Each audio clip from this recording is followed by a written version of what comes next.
Support comes from Missouri Forest Products Association, committed to sustainable and sound conservation of the state's forests, which support more than 41,000 Missouri jobs, resulting in a $10 billion industry. ChooseWood.com.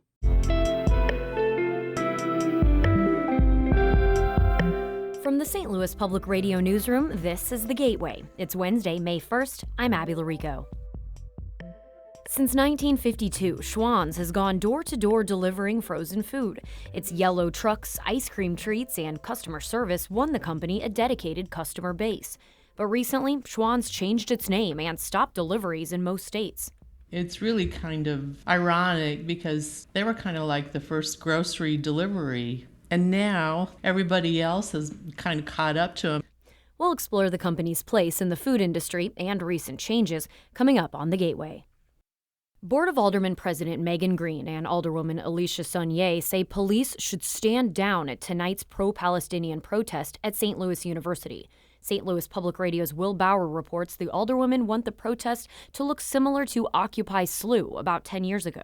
According to the university's website, Occupy SLU was a peaceful occupation by activists that lasted 6 days in 2014 following Michael Brown's killing. It resulted in a 13-point agreement between campus leadership and the activists to strengthen diversity, equity, and inclusion efforts. Saunier says police were not involved. She'd like the same to be true at the next pro-Palestinian protest. St. Louis University modeled what it looked like to create an environment of dialogue, what it looked like to listen to its students and faculty, and to take a proactive approach and an open ear. SLU's protest follows one at Washington University over the weekend, where police arrested more than 100 activists for trespassing. I'm Will Bauer, St. Louis Public Radio. Legal experts are weighing in on whether or not protesters on Washington University's campus over the weekend had the right to be there. Pro-Palestinian protesters set up an encampment calling for the university to divest from Boeing for selling weapons to Israel. More than 100 protesters were arrested, including 4 faculty members and 23 students, after WashU officials say they were trespassing. Sarah Swadish, a labor and employment attorney, says the private university had every right to remove people from its campus. The students, the faculty, the citizens, the rebel-rousers did not leave. If somebody walks onto my property and I tell them to leave and they don't and they just sit down, I'm going to call the police. Javad Khazali is an attorney and former federal prosecutor. He agrees that the private university had the right to ask protesters to leave. However, he says what unfolded after was uncalled for, namely aggressive behavior from law enforcement and the university punishing faculty and students who participated without due process. When you put in these nuclear penalties, kicking people out of their dorms, giving them 15 minutes to leave, not knowing where they're going to end up, telling them they can't come back for their finals. The St. Louis County Prosecuting Attorney's Office has yet to file charges. Swadish and Khazali were guests on St. Louis on the Air. 1 year since a nonprofit formed to run the 39 North Ag Tech Innovation District, the organization has made strides to solidify St. Louis's reputation as a leader in agriculture. St. Louis Public Radio's Eric Schmid reports the group will open a physical headquarters in June.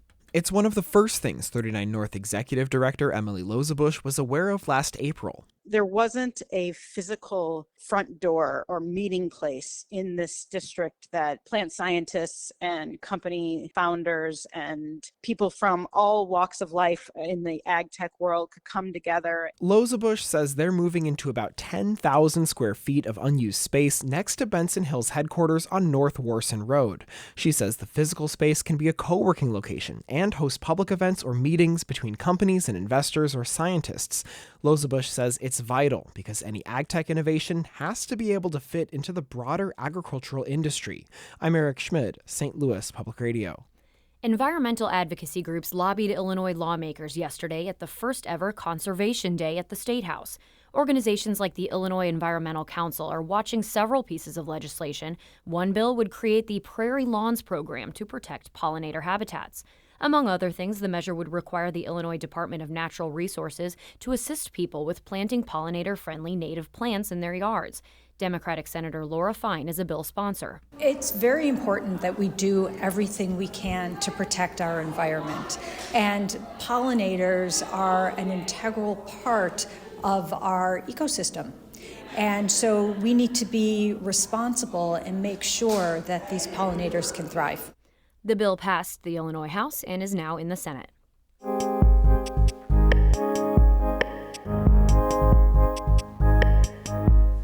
The Schwan's company has been delivering frozen food to households since 1952. The company's yellow trucks and friendly delivery people are especially beloved by their customers in the Midwest.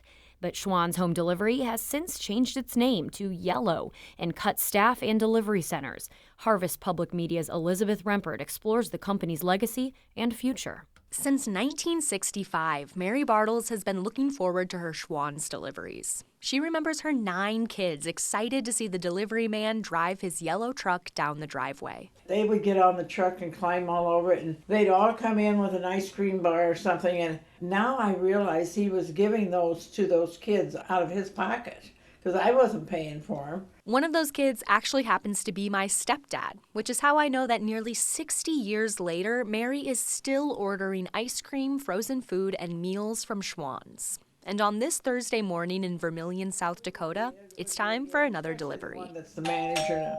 Come in! Nate O'Grady takes a seat at Mary's kitchen table. He's her delivery man now and says he has his own memories of Schwan's. As a child, he remembers the yellow trucks coming to his grandparents' house. And now he says he loves getting to know the customers along his route. You know exactly what they want when you come to the door. You know exactly what they're going to order. Mary's going to get her peanut butter cups. I know that. Mary says it's the great service that's kept her buying from Schwan's for nearly 60 years. She doesn't even have to get out of her chair as O'Grady checks her freezer for what she needs, grabs the order from his truck, and packs it onto the freezer shelves. Back in 2022, Schwan's changed its name to Yellow, spelled Y-E-L-L-O-H. Some customers, including Mary, didn't take much notice. When did they do that? The new name is inspired by the unmistakable trucks, according to Bernardo Santana, the company's CEO. That's one of the reasons we kept the name as Yellow, because of the famous and recognizable yellow truck, to bring back and to keep this connection with our customers. The makeover comes as Yellow contends with a much more competitive market. Danny Edsel, a co-leader for Deloitte's global grocery practice, says the food space has transformed since the company started in 1952. Over the last 40, 50 years, we've gone through several waves of evolution. Local family-owned grocery stores gave way to big box stores like Walmart, Target, and Costco.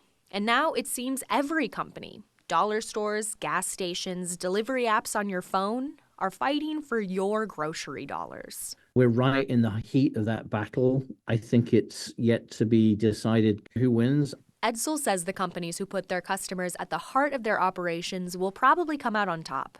But Akshay Rao, a marketing professor at the University of Minnesota, is concerned Yellow's new strategy may confuse its devoted customers. And so Schwan's had a monopoly that it is now said, to the best of my understanding, it has said goodbye to. About a year and a half after announcing its new name, Yellow made another announcement. It cut 750 employees and closed 90 delivery centers. Its yellow trucks used to make deliveries in all 48 lower states. Now it serves 18.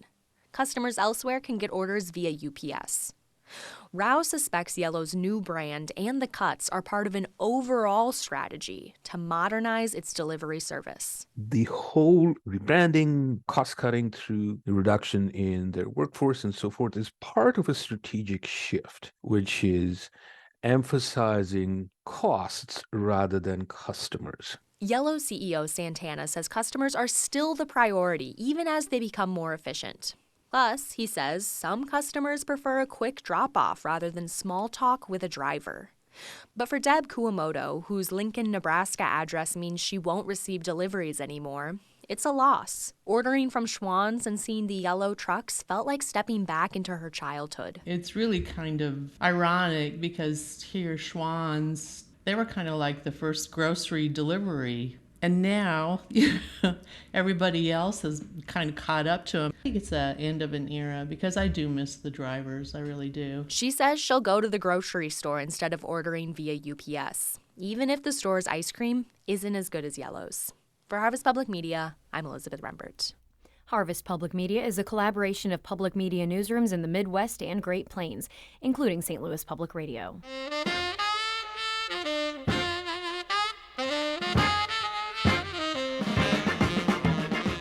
Ending on a sweet note today from Floyd Candy Johnson. The jazz musician was born on this day in 1922 near East St. Louis. He went on to play the drums, then the saxophone, leading the Peppermint Sticks and playing with the likes of Count Basie and Duke Ellington. Johnson earned the nickname as he was known for preferring sweets over alcohol.